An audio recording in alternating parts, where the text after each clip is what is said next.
Wow, this weather is crazy. I live in Rochester, New York.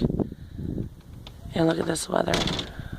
We are having snowstorms, and it's going to be 25 below. It's freezing out here. I would love to show you guys these. I don't even think I can get them, but these ice cubes coming off of my house are like monster freaking icicles. It's crazy.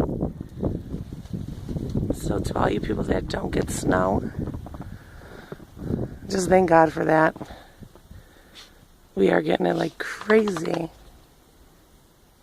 the last 2 weeks. So I smoke, but I smoke outside. So I freeze my butt off every time I want a cigarette, but that should give me more of a reason to quit, right? So if you guys can like barely see those ice cubes, it's coming almost all the way down to the ground.